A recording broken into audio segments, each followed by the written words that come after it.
And welcome to the Gladstone Planning Commission meeting on Tuesday, June 16th at 6:30 p.m. I'd like to call the meeting to order. The City of Gladstone is abiding by guidelines set forth in House Bill 2560, which requires the governing body of the public body to extent reasonably possible to make all meetings accessible remotely through technological means, and provide opportunity for members of the general public to remotely submit oral and written testimony during meetings to the extent in-person oral and written testimony is allowed. Therefore, this meeting will be open to the public both in person and virtually using the Zoom platform. Okay, could we have a roll call, please? Commissioner Bolton, Yes. Commissioner Weiss, Here. Commissioner Busick, Here. Commissioner Carlson, Here.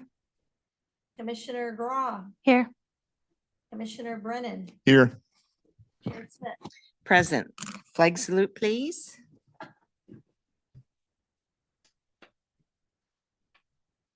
Ready? Begin. I pledge allegiance to the flag of the United States of America and to the republic for which it stands, one nation, under God, indivisible, with liberty and justice for all.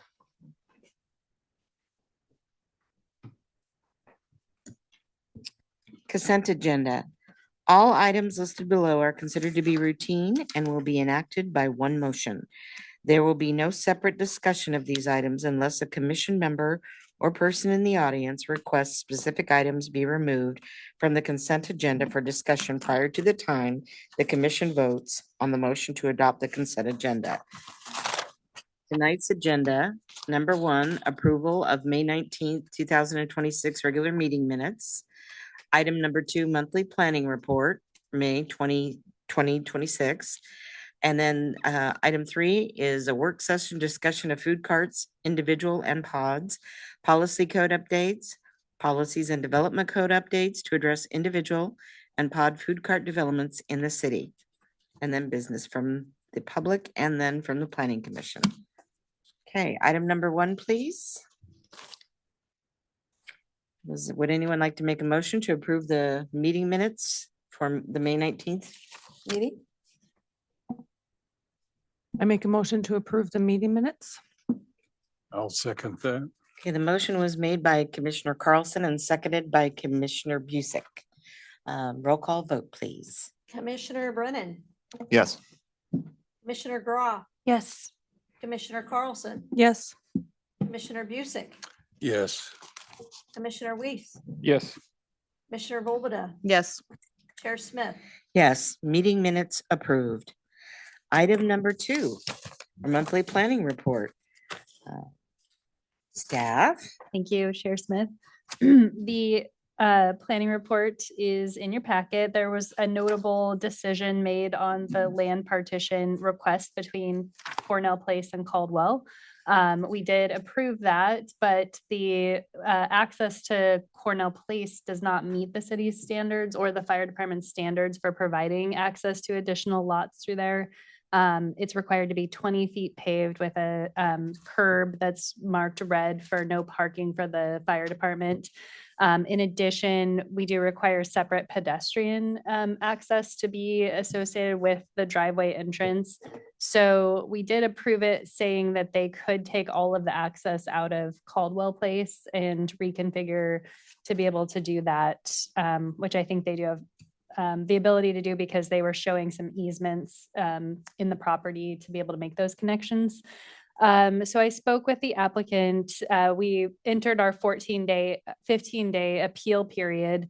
Everybody who provided public testimony was sent a hard copy of the notice of decision, as well as everyone who had emailed got an email copy as well.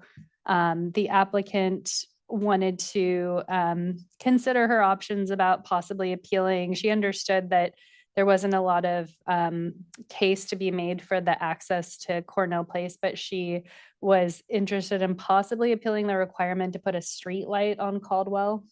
But she did not end up submitting that. That appeal period closed on Friday at 4 p.m. So that partition has been approved, but would need to be reconfigured to be built out. Any questions about that? Commissioners, any questions? Okay. Okay, And then building permits are listed on the second page. I think we've talked about Roadrunner Pizza switching out their storage containers for freezer containers. I think that they have run into a bit of a snag in that we require power to be underground. And so I think that realizing how much it costs to do that may be a bit of a problem for them. So they're looking at their options. Let's see. I think we talked about the pole sign is not new. Meadowlark Early Learning Center has been there, and then an interior basement remodel. Genuine Motors is a kind of a funny one because it was reviewed by this group. It used to be a bank prior to being Genuine Motors, and they went through and got their permits issued and then did all the improvements and then just never closed their permit. So they had to come back through and start a new building permit. And it was really confusing trying to figure out what was going on because it didn't say that. And finally, I emailed the person who submitted the permit and I was like, this looks exactly like what's already here. And they said, oh yeah, our permit expired. So that's what that is. yeah, it used to be a US bank for many years. Yes, yeah. And they basically just closed in where they had their ATM and things and kind of reconfigured it for the, Regarding the pole sign, yeah. could you refresh my memory? What business is that for? It is a therapy business that's moved in there. It's off of 82nd Drive, pretty close to that new storage building we approved. Okay, And they're not the property with the billboard, but they're right next door to that. okay. Yeah. Great, thank you. Any Mhm. questions, commissioners? No, good. Okay, thank you. Yes. All right, now we're on to item number 3. We have some slides put together, although it's basically just reiterating what's in the packet. I just wanted to have a discussion with this group about food cart pods, food carts individually. What I forgot to put in the slideshow is that this is one of the city council. This is our final goal from the biennium city council goals that were set for our planning group. So we're doing a great job. And I know sometimes I'm like, we got to move, we got to get this done. Well, we have till the end of the year. So we can take our time. We can think about what we want to see, if anything, but look at what we want to recommend to city council for food carts and food cart pods. This really is the last thing on our Yeah, we list? have one that's coordination with economic development, but that one's a little trickier since we don't have our dev coordinator anymore. But we do now have a lot of energy going on with like the tourism brand and the U of O group, and so there is some economic development things that are happening that we'll continue to coordinate on. But that's the only other one that we haven't like fully checked off the list. Okay. Yeah. Great. So we did a really good job keeping on track. And not job, to mention that there were additional things with state law that changed that we had to keep up with too. So it's been a busy 2 years, but so just so that everybody's on the same page with what we do right now. So if someone came in to put a food cart on a property and leave it there overnight and perpetually, or to build a pod, we would send them through design review. So that would be considered just like if you're building a building. So we'd be looking at our building, landscaping, circulation, and parking standards, if applicable, for that type of use. We could require frontage improvements with that. We would connect to public utilities, so water, wastewater, require some sort of bathroom type facilities, and then SDCs and utility connection fees would all be collected. And this picture is the Arlington food cart pod. So that is the best example we have in town. And they did choose to build a building with it, but that might not always be the case. For as far as trucks that come and go, we have a transient food truck license, a transient merchant vendor permit that would address that kind of a business. We do require a Clackamas County Health permit, a Clackamas Fire Department mobile food unit permit, And then photo ID for everyone who works in the business and permission from the property owner if you're parking the truck on somebody's property while you're there. So we do have two separate ways that we review food trucks right now, whether you're here all the time or you come and go, which is fairly common for other cities too. So we looked at some other cities just to see how they do it. City of Milwaukee for mobile food carts. These are the ones that can move in and out. They must be totally self-contained. So when I spoke to Milwaukee staff who wrote this, and then now it's in place, they said that the goal was to make it fairly easy to be able to come in, put a food truck down, not have a lot of regulations related to it, because they see it as something that a property owner can do while they're trying to figure out what comes next for that property, whether brick and mortar development or, some other type of development.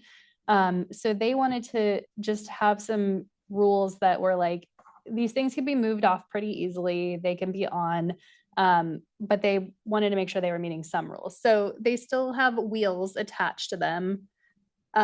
These are not going to be connected to public utilities because, again, they're considered sort of temporary in nature.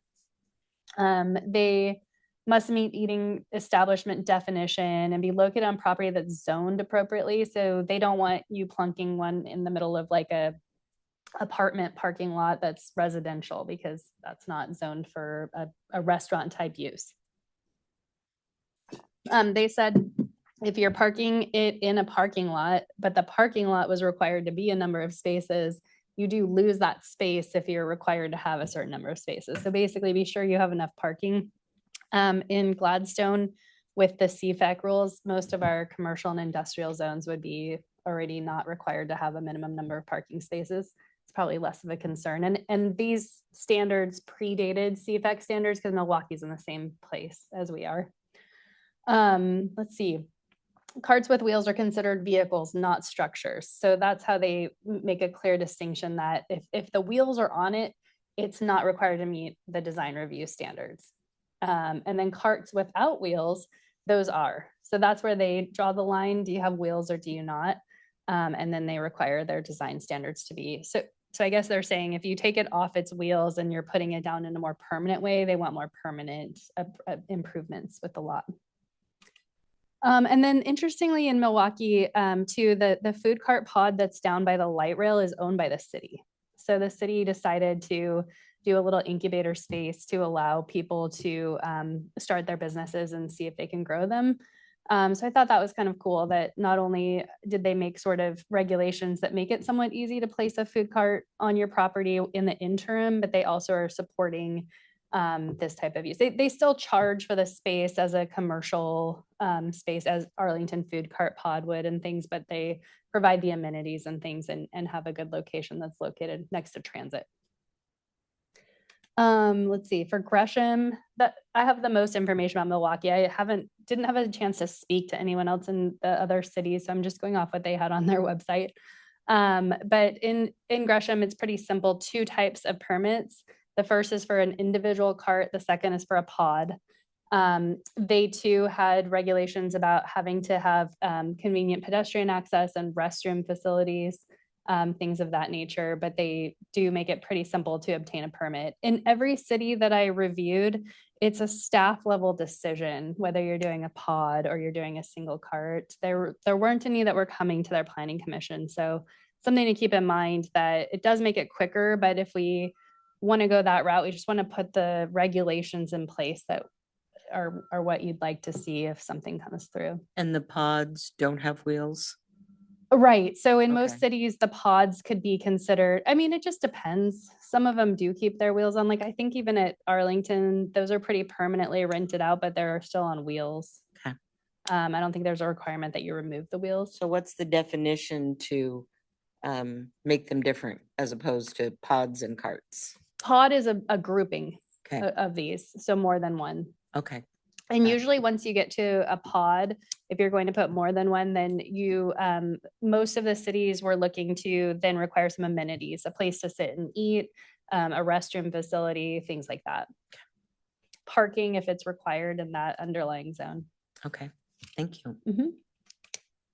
Oregon City has two types. They define their transitory, just like us here in Gladstone, but they are specific about it being up to 5 hours. So they put a time limit on what their transitory is. I didn't find that in our ordinance, which is not in the development code. We have a separate mobile vendor ordinance that's in the municipal code. So it's one thing to keep in mind too. If we want to keep that model of having our transient, do we want to recommend to city council that we have some sort of timeline on that? And then the non-transitory is everything else, and it could be just one truck on a site, or it could be a whole pod, but anything that stays more than 5 hours would go through their second permit type. And again, Oregon City is kind of known for their block. I can't remember the number, but Yeah. they have that really cool Corner 14. Corner 14. Thank you. Corner 14. It sounds like probably some of you have been there. And again, amenities on site. So in addition to places that you can eat and restroom facilities, they've got like a fire pit, like places that you can hang out too. So those are probably in the Oregon City Code, it's not required to have like an amenity like a fire pit, but you do have to do certain like places that people can sit and eat their meal. For Beaverton, food carts are separate from food cart pods. So single unit is reviewed separately from a pod grouping. They do have pretty clear design standards for how they regulate each of these. And this was where this kind of idea started from the Gladstone perspective. I did hear from Mayor Milch 2 years ago that the Beaverton code is a pretty good code for as far as how food cart pods are handled. Up on the top right is the Bee Gees food cartel in Beaverton, and that's a pretty popular destination food cart pod. So their standards have been pretty supportive to building that out. Clackamas County would be applicable no matter what we do. So they would do their public health plan review, which we require for our mobile vendors right now.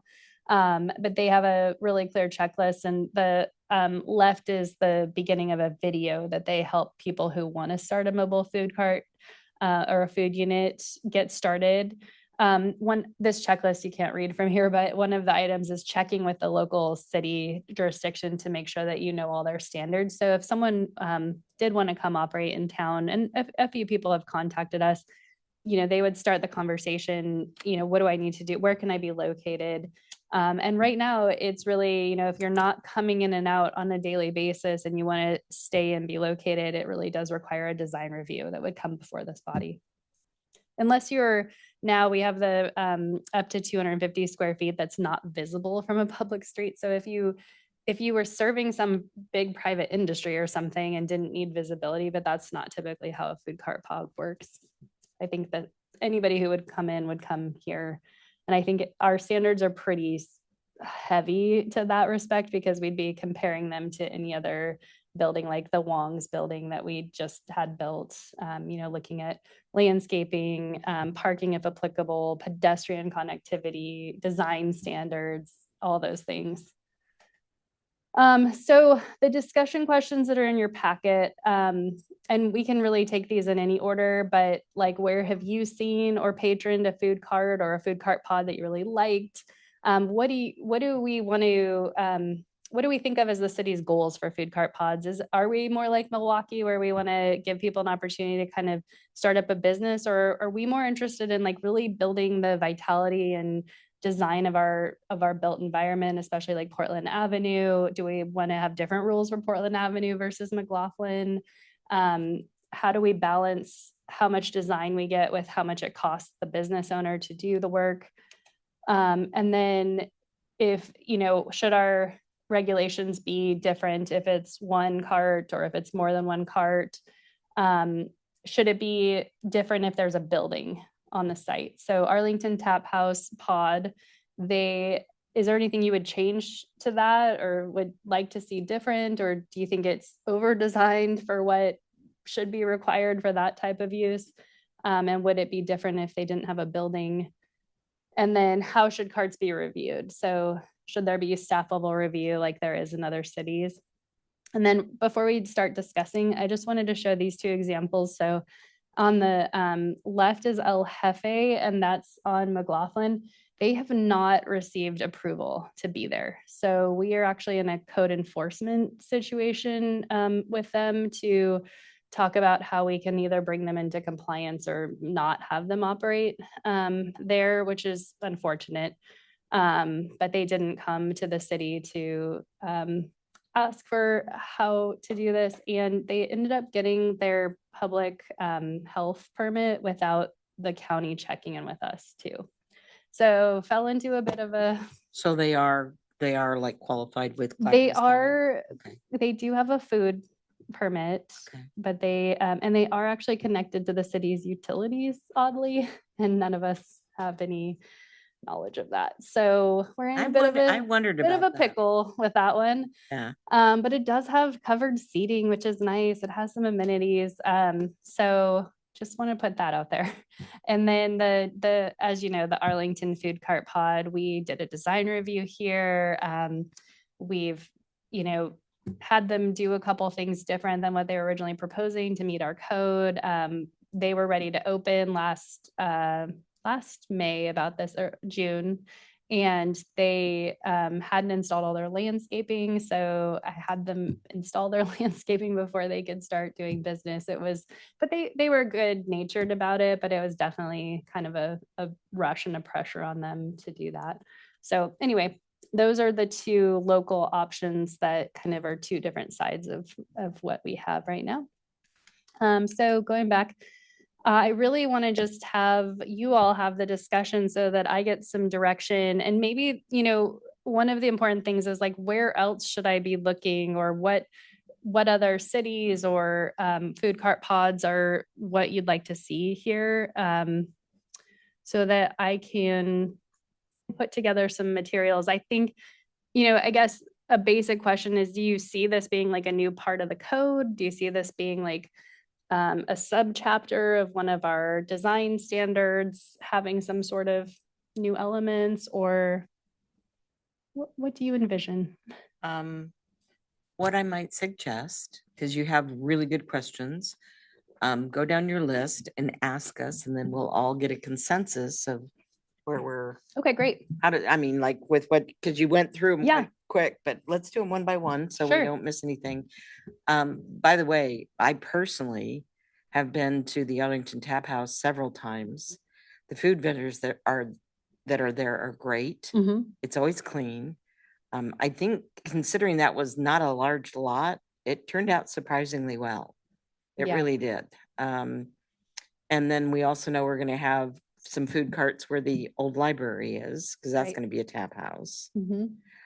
But yes, I was wondering about that, because they had a Korean something or other there before. It's right there at the McLaughlin Market Yeah, parking lot. Yeah, soul food, yeah. yeah, Dartmouth and McLaughlin. So, Yep. okay, go ahead. Okay, Can I ask so one quick question yeah. before we start? Mhm. Is zombie coffee considered a cart?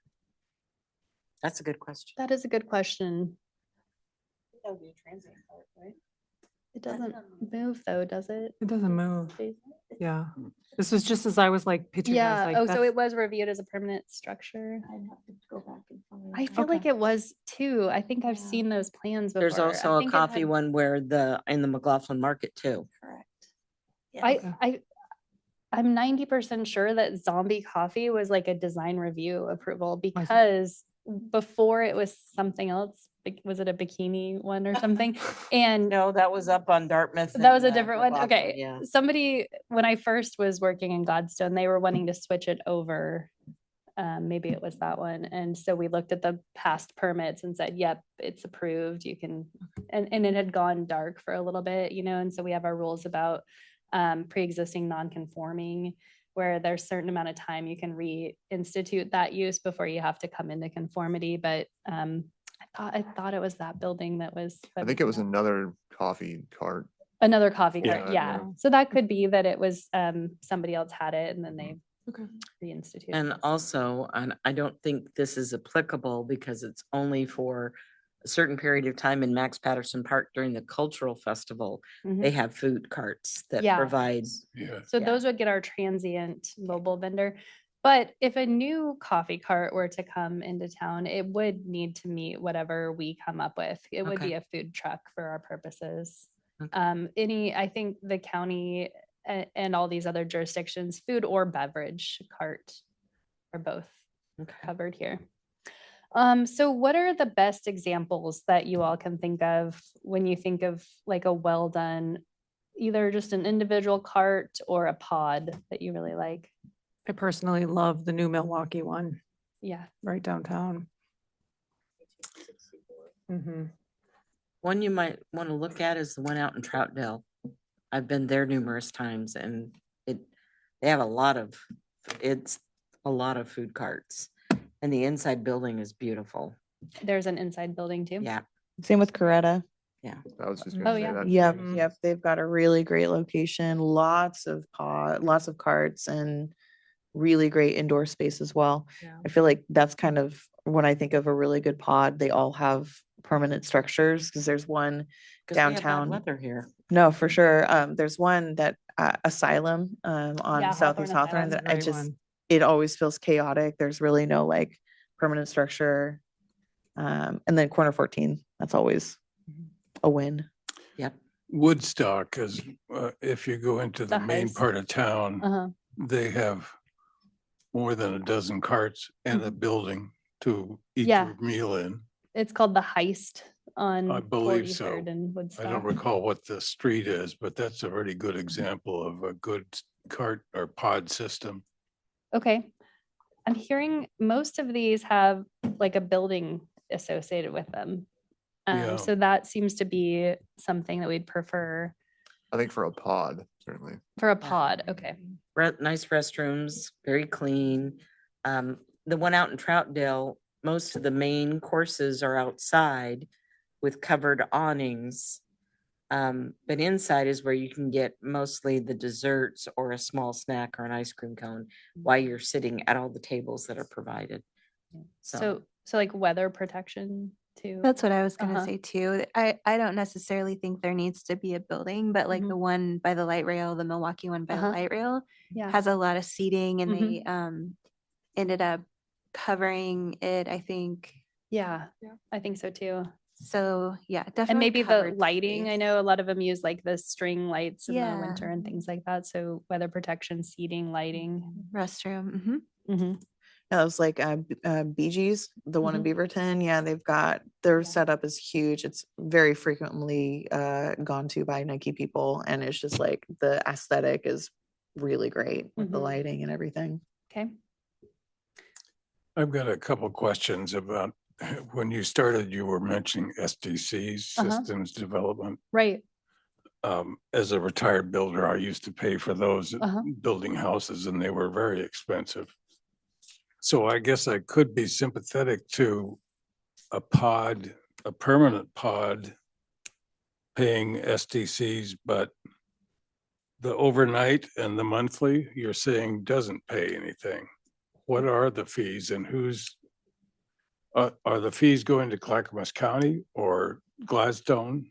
So if someone established, so Arlington Tap Room, for example, with the pods that stay there all the time, we took in those SDCs and utility connections from the city side of things, and Clackamas County for like water environment services or anything that they charge for that, but they were charged in the way for whatever utilities they got. So water meters, if they have sanitary, that type of thing. Can you tell me what that cost might have been? I don't know off the top of my head, but I could look that up and have that information at our next meeting. I see a difference between an overnight truck on wheels, tires. I also see a difference in a monthly situation where people come in but leave during winter or, Yeah. That for a half year or a few Mhm. months or whatever. Yeah, or the situation where they are using the property with a food truck, but maybe eventually want to do something different. So they're not permanent. So we'll get those SDCs when they build something on the site permanently kind of thing. unless they decide food truck pod is the permanent thing, like the Arlington or the beer library that's going in with the Yeah. old library, and then they're building the building and putting in the carts, and then that is the permanent. But if a cart is only, say, 6 months at a site, you would think that you'd have some kind of system development fee because they're gonna be using water and power. If they are there's also the option to have them be self-contained. So you could have two different How options. often are they self-contained? I don't know that. They sometimes are. One of the examples we gave, they do require that their carts be self-contained. Generator and a water storage Yeah, thing and- exactly. Yeah. Okay, So it was Milwaukee. So you can have a mobile food cart on private property that you leave there all the time, but when you operate, you are self-contained. okay. So they would not, for example, be using water or draining to the sanitary system. And if that's the case, then why would we charge them utility connections and system development charges? Okay. Because we're not using the system, right? If you would, I'd like to know what the system. Yes, development fee I might made that be note and we'll get that for on the a next permanent time facility. we talk about this topic. Yeah. And is there a proposal for a pod location in Gladstone? Just the next one will be the one on the old library site, as far as I know. I haven't heard of anyone else thinking about it. So I was just pulling up the proposal from the beer library. It looks like they have proposed one cart in the initial design. So not a pod, Yeah, just a single Not a lot of cart. space there either yeah, that's right. you couldn't do parking for the Yeah. beer place either. Yeah, I think it's over on the right side, near Right. where the bike rack is right now. or Right. was. I think you're right.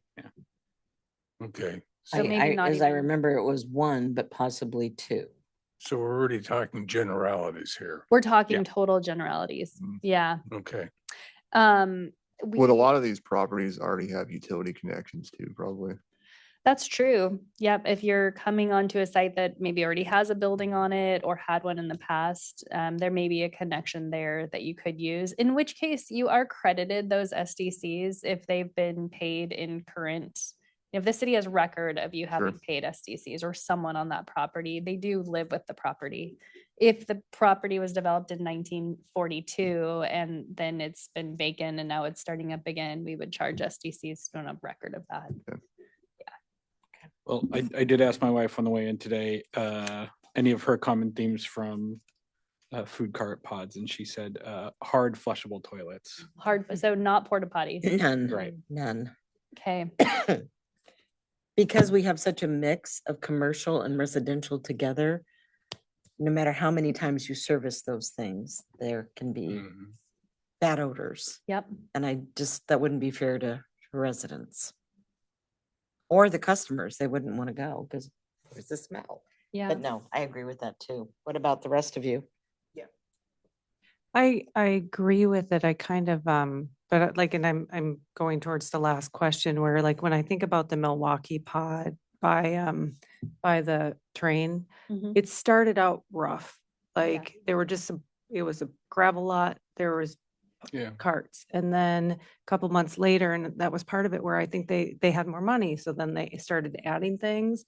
And I've noticed other pods like that, so that's, yes, I love flushable toilets over porta potties, but then at the same time, like, can we build it so that maybe if somebody doesn't have a lot of money, they can start and then just start adding on and making it better. So agree. perhaps so many feet away from the nearest residential. Right, yeah. Okay. Oh, yeah, Yeah. some regulations to Yeah, protect. yeah. Yeah. Mhm. I would consider that, yeah. I think that leads really well into one of the next questions about the goal overall. yeah. And it sounds like you lean more towards an opportunity for incubation of small businesses versus maybe going in with this, knowing what we want it to look like and creating that all-encompassing code immediately. Yeah, with like some standards, right? yeah. Mhm. But I think, and I'll say this is like, as I was thinking about it, some of the best pods, you show up and it just feels like such a vibrant community, and they're in the most random spots, like the Milwaukee one right by the train, or even corner 14 when all of a sudden you have the train go by. Like it's in this rough spot, but the way they built it up, it just feels like you're in a little oasis. They've made their own little community. Yeah, yep. Yeah, they really have. Yeah, I would hate for it to be so prohibitive that it couldn't kind of grow organically. So yeah, I don't like porta potties either, but if it's, If we have some standards, I Yeah. think that would be all right. yeah. I was just thinking if you have a vacant lot and right next door is this house and this Right. house. Yeah. There has to be protection some of residential considerations. Yeah. Yeah. Seems very reasonable. Okay. All right. Others on the business incubator versus community design spectrum. I go back and forth. On the one hand, there are so many cities that have like progressed so far that like we can pull off of what their lessons learned so Yeah. that we can come in and say, all right, we like all of these things and not these, so we can like create. And maybe that's like we can create these like want tos, like, and maybe in like 5 years we can reassess and be like, all right, cool, now we're ready to really like create this long-term thing. But I agree, I think for the sake of Gladstone, it makes more sense to create opportunity than to come in asking for perfection immediately. Yeah. I want to say that you've done some really good research so far. I would, and if you have a connection at the Milwaukee Marketplace or something like that, I would also go in there and ask for what negative has happened to Okay. them. Mm-hmm. What's the worst? People skip out without paying, or what do Yeah. you have arguments and any battles inside those places, They used to have a lot of carts in downtown Portland. I don't think they do anymore. No. Used to be very big. But I know a person that runs a cart, and it's a very marginal business. You can't make a whole lot of money at it. Right. And it's difficult to keep up with the standards. Some places don't let you do any cooking at home to bring to your cart. Mhm. Some regulate that everything must be in the cart. Right. But it's a tough business. Yeah, and you mentioned on Woodstock, the heist, that's my neighborhood. And so I know that there's been some break-ins a lot too. And Sure. so some sort of, and maybe it doesn't need to be regulated because the market needs to drive it too, but lighting, visibility, I think that it's so deep that you can get back in there and not be visible from the street at all. mhm. But again, Right. that's the way the lot is configured. So what do you do with that? Yeah, and when I was reading the packet, my thoughts more went towards, regarding sanitation and not drawing rodents and making sure that whatever stoves, how they're fueled, that they are inspected and made sure that they're not going to combust and cause a big fire. I was Yeah. thinking along those lines. Yeah, so no nuisances, no safety risks. Also, level of sound Yeah. for generators will be a big one. And I was thinking, if you guys remember a few years ago, that pod that exploded in downtown Portland. Yes. Right. Yeah, Yeah. so like obviously safety standards. I know a lot of those are going to come from our partners at fire. County and- Yeah. One thing I noticed, just driving around Portland and the area, is that some restaurants who had a hard building have either gotten rid of that and switched over just to food carts, Mhm. or they have a building, but they also have a couple of carts that are located around as well. Right. I think for small businesses or someone that wants, is a great cook and wants to start something, if there's the need, then they'll need to look for a building, Yeah. kind of a thing. But like in Oregon City, what's the name of the Mexican restaurant? No, it's Super Torta. thank you.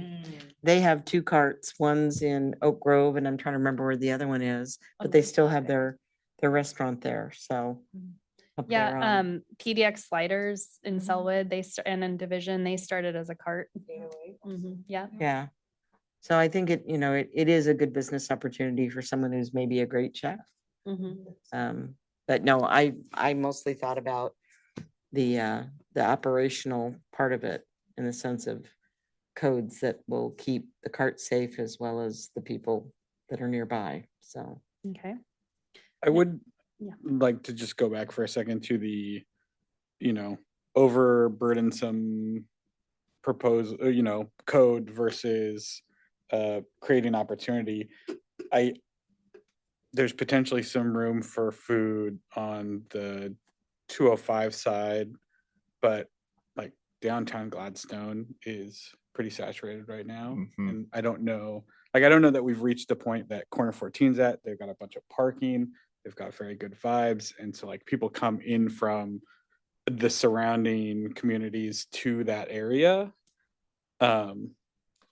What I'm concerned about is like we're lowering the bar to something that we're already kind of like maybe a little bit saturated on food in downtown Gladstone. And so from my mind, I would rather say if something's going to come in, it's got to be better, or it's got to be more of a draw.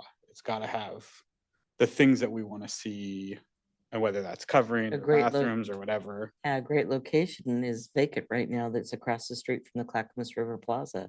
Used to have cars on it. There's a lot there in a building that could be made into something. So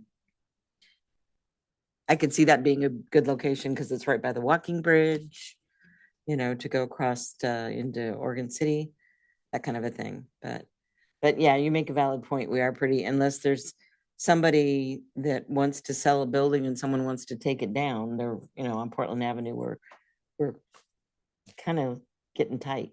Yeah, but even so, are there enough buyers to keep another property alive?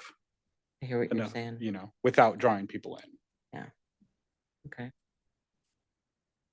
Arlington Tap House seems to be doing very well. I agree. I drove by there this evening just knowing we were having this conversation, and it was hopping. Yeah. And so was Gladstone's. Yeah. So, the restaurants are doing well. Yeah, I feel like we're already kind of incubating that kind of business process Yeah. already. And I think we've already done pretty well at that. Yeah. Having lived here for 28 years, it's so nice to see our downtown thriving. I want to see it do better because when I first moved here, it was blighted. There was a couple of hair salons and Duke and Julie's and Happy's. And a deli. Oh, that's right, Gladstone Deli. But that was it. I mean, Milwaukee was like that though too. Dark Horse was pretty much 99% Yeah. of downtown. Yeah. Took a long time for them to get to where they are now. Yeah. The Wonderland. Yeah. Yeah, and Right. they have good restaurants Yeah. down in Milwaukee. Yeah. Mhm. Yeah. So, I'm okay, gonna next flip through. question. Sorry, just Yeah. Go in ahead. my opinion, I would support a little more upfront regulation. A little more upfront. Yeah. But So- I think if the consensus of all of us is to kind of maybe incubate and let things be a little more lax, I would support that too. But you had also mentioned too, the different rules for different. Well, that's what I was just going to come sections. back to. I heard Commissioner Weiss say, what if Portland Avenue had like a little more required, something maybe it's in our town center, although that then grabs out to 82nd by Safeway and things. But it maybe doesn't have to be the town center. Maybe it could just be Portland Avenue, that the standards are a little higher there. If you're trying to bring the draw, or maybe it is the whole town center and we want to have something nicer on 82nd that people can get to, so that we do have people coming regionally from the highway, and there it is. And then maybe along McLaughlin, we want to let things be a little more flexible. That's where a lot of car lots are. There's probably a lot of folks on their lunch break who would take advantage of that if there were more options Mhm. that were easier, and like the El Jefes of the world could locate a little easier maybe. And we do have that type of business kind of in a few places already along there. One more thing too. Yeah. This was a note that I think you were gonna maybe mention later, or maybe it was another commissioner. I don't remember, but it was trash enclosures. Yes, I did have that note. And I looked at it though, and I thought it was related to restaurants, but I think we'd want to do kind of the same thing, make sure that in addition to restrooms, seating. I think it might have been a concern of a city councilor too. Yeah. Yeah. That was going along with my sanitation and the sense of Yeah. food disposals. They're going to be composting. I mean, Yeah, with the Arlington, we did have them screen the trash enclosure. That was one of our design standards. And that's a pretty simple, cheap thing to do. That's a good remembering. I think we covered a lot of the. Is there a difference if a site is vacant or has an existing development?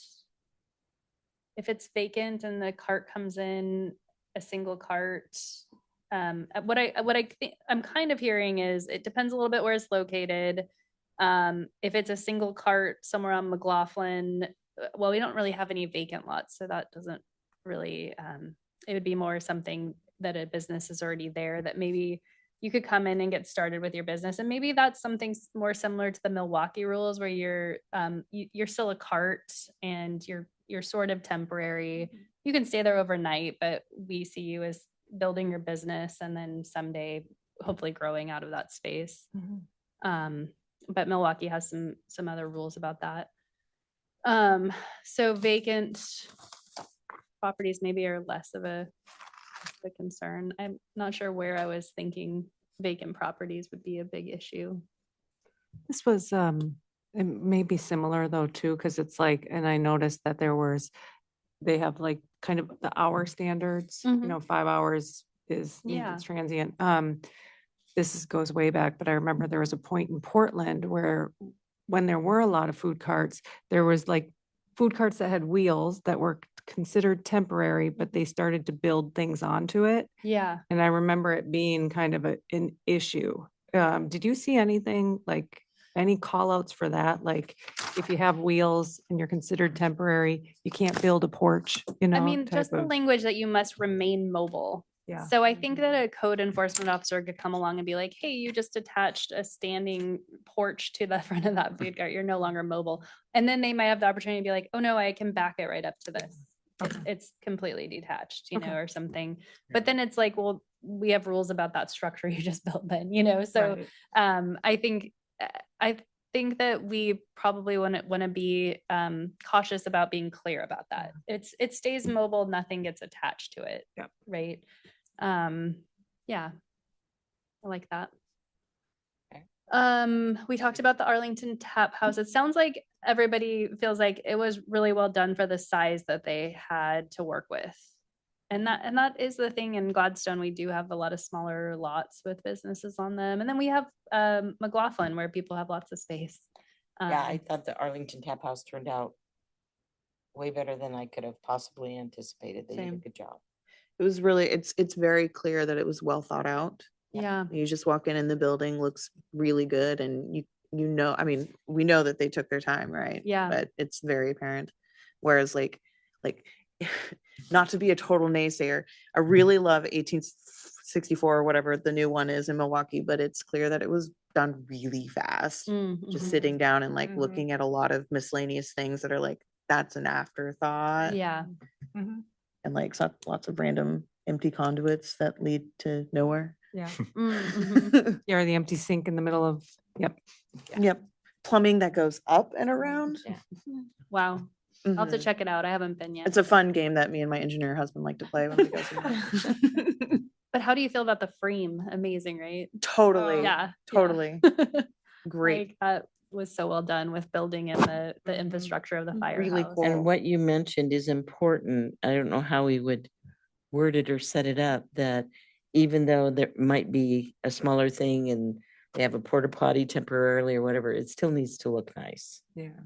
And Intentional. yeah, I it don't know needs how to we look regulate intentional. that, but I'm gonna make a note and see if I can figure that out. Because another example is it's near Springwater and 82nd But yeah, and it's fenced around. Heartlandia. Yeah, that Mhm. doesn't look very intentional. Yeah. It's not all that nice. There's another one, gosh, I forget what it's called. It's in southeast Portland, in like the industrial district, where it's very similar to the 1864, where it's got like a bar where it's got like 3 levels. Mhm. That one's really cool too. Very intentional. Does anybody know if the pod in Milwaukee by the railroad tracks, have they established a bathroom? They have porta potties.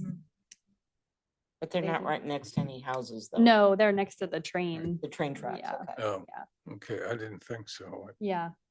Yeah, that is a real example of using that property, and that may always be like that, but there was very little infrastructure put in, and like you said, it came over time. It was gravel at first. It was they kind of built it up.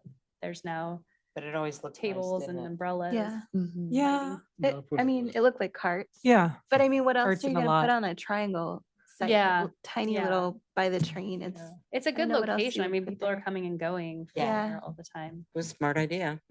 With the idea of if you're like a temporary style, like maybe you remain mobile or something, even if you're staying there. And so then you don't build infrastructure. So then we're not building like a seating area, but we'd encourage maybe like picnic tables with umbrellas, something like that, some sort of string lighting or some things to make it look more intentional if they have space to do that. Mhm. I mean, is there any time where, other than like a transient food cart, where there shouldn't be seating available? Like, is that something that other cities I guess make as a maybe like requirement? I didn't see that, but what came to mind is like a coffee cart where you're driving through both Mhm. sides. There's not I guess, really, yeah, I guess that Yeah, would that's be, true. okay. but a coffee cart is a little different in nature with the whole drive-through portion of it. So maybe we want to make sure we're thinking about that too, or are we Yeah, allowing I was just gonna drive-through? say something about that is I think about like access and egress to Mhm. for carts. 'Cause So that could I'm be- aware of a cart pod in Canby, and the only way to get a cart in and out is actually with a crane. Wow. So it's a spectacle, it's really cool, but there's That sounds there's no way to get a expensive. cart in and out, yeah. So and that's an easy permit box to check. Is there safe and convenient access for vehicles and pedestrians to And maybe access this? preserving access to if they have it already. Wouldn't our fire department have to review those to make sure that they're totally accessible in case of fire? That's definitely true. Yeah. Okay. Good. Yeah. Okay. There's a pod in Sandy. Mhm. Quite a few trailers there, Uh-huh. but it's right on the highway. It would be like us out here in McLaughlin. Uh-huh. There's really no place to pull over to park. Yeah. Some of those places are just not chosen well. Yeah. Yeah. Actually brings up a good question. Is there like a per square foot, this many carts per, as far as, I'm just thinking like safety standards, right? If They like, have to be 6 feet apart Okay, for the cool. like fire code. yep, Good. Oh, Okay. really? Yeah. Okay. okay, Mhm. that's where I was going. Yeah. 6 feet wall to wall, really? That's the minimum. Yeah. Okay. For Clackamas County, I don't know if it's different for Portland or because some of those seem a lot closer together. But here, like the Arlington food cart pods are 6 feet apart. Mhm. They should be. Yeah. I did want to circle back to this thought of having higher standards for town center and maybe not the same standards for McLaughlin. One concern with that is that if you lower the barrier to entry on McLaughlin, we do have a decent amount of paved space in McLaughlin. So potentially one of the car dealerships could say like, hey, it's now more profitable to reduce inventory and to create a card pod over there. In that case, you're not pulling people into the city, which I think from an economic development standpoint, the goal would be to bring them to the downtown core if you can. Yeah. Right? Like if you think you're going to capture more people because more people will pull off of McLaughlin to eat lunch and then move on, then, you take the bird in hand.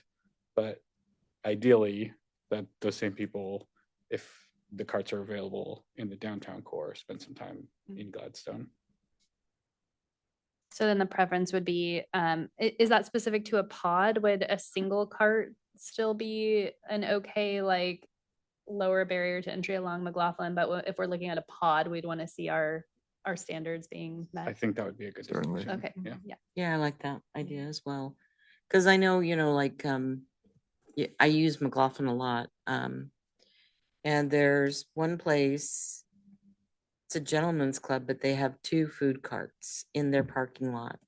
And there is also a Super Torta that's in front of a building that's down on McLaughlin as well. So some of those food carts are utilizing parking lots that are already there. Yes, and I do wonder if part of that is the CFEC standards where we came in and they said you can't require parking along McLaughlin. So now, all the businesses along McLaughlin have the ability to do what they want with those parking spaces, really. Mhm. The car lots, I think, they probably preserve that for the most part for inventory and things, but maybe they are overparked. I don't really know. I haven't had anybody say that specifically from a dealership that we required more than what they would have wanted from the market. I've been in the Toyota dealership several times and they actually have like a little mini restaurant inside Oh, yeah. to provide beverages and food for the patrons waiting for their vehicles. Sure, because it takes sometimes a while to either Mhm. get service or buy the Yeah. automobile. Yeah. One other kind of thought too Mhm. with that, if you think about just the downtown corridor, we have a lot of people riding through as they come through on the trolley trail. Mm-hmm. So, and when I think about some other carts, you don't have like bike parking or Mm. anything. So maybe some type of consideration there, Yeah. making it really friendly. Cause I'd think like if I were, like I am a biker, but like it's really fun to kind of ride someplace. and- Totally. Right? And Yeah. I could see a lot of people as they're biking through, stopping and just Mhm. enjoying it or it being a destination. Yes. Okay. It'd be very interesting to talk to a cart owner, Mhm. wouldn't it? I mean, somebody that's experienced at it and knows some of the costs and so on. Yeah. Definitely. Well, I can, reach out to the folks at the Arlington. I have the contact there from when they went through land use. And then they can put us in touch with a cart owner That'd be too. great. Mhm. I want to make sure that we answer all your questions that you have. How are you doing? I think you have, yeah. Okay. Let me just make this note. No, go ahead.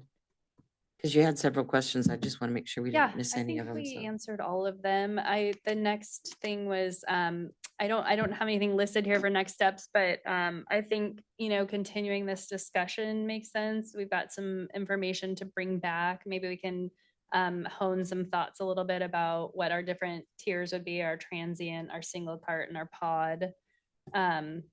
We don't need to do much with our transient, but I guess that question, do you think we should put a time on that to make it a little more clear? And then, some cities use 5 hours, some cities use 7 hours. Yeah, I think, well, my opinion would be, yeah, we should set a time limit. Okay, well, I But can. is that per yeah. day? Is Per that- day, yeah, like that Per you day. could come So they- in, because the transient means you don't stay overnight, you don't park it here. Oh, okay. It's So like- the El Jefe one is That not would not considered- be, that would be a cart, so that's. Okay. Yeah. You're talking about like at Max Patterson Park. when Like they have the events. community Yeah, festival. or like, Okay. in cities that I've worked where there's been maybe like a big subdivision being constructed, carts will come in at Right. 10 and even at my office, I work on Nimbus in Beaverton, and every Tuesday, Wednesday, Thursday from 11 to 1, there's a new cart that comes in and then leaves again. So that kind of thing.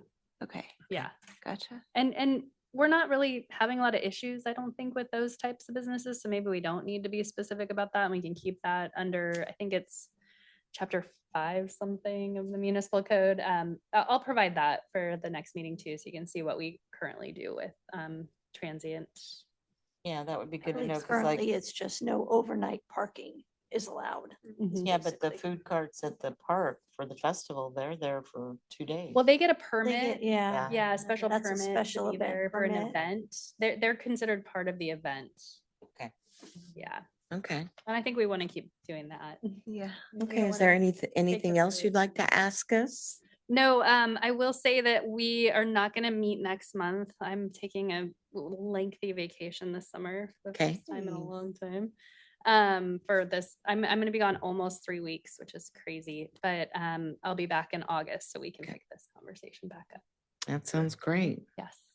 Thank you for your efforts in helping us to, Yeah, it's great feedback. We'll be able to put together some more information. continue the Wonderful. discussion. Yeah, so maybe we'll shoot to be looking at doing hearings in September, October, and then go to try to get to council by November, so we're not having to do it in December maybe, but then we'll have met our goals. Okay.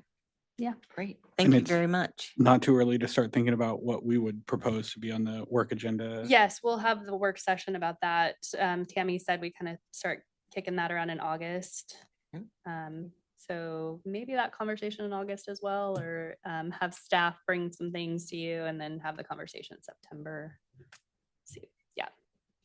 Thank you. Yes. Do we have any business from the public? I have not received any requests. Okay.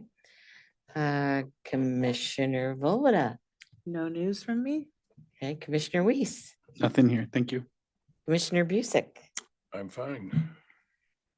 Commissioner Brennan. Happy 4th, Okay. everybody. Yeah. Commissioner Gra, Nothing from me. Commissioner Carlson. Nothing for me. Well, I don't have anything either. Other than I hope everyone has a wonderful 4th of July and a safe one. And we will meet again in August. So I would definitely entertain a motion to adjourn our meeting. Motion to moved. adjourn. Okay, the motion was made by Commissioner Weiss and seconded by Commissioner Brennan.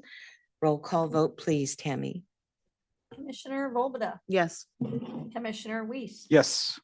Commissioner Busick, Yes. Commissioner Carlson, Yes. Commissioner Gra, Yes. Commissioner Brennan, Yes. Chair Smith. Yes, meeting is adjourned at 7:33.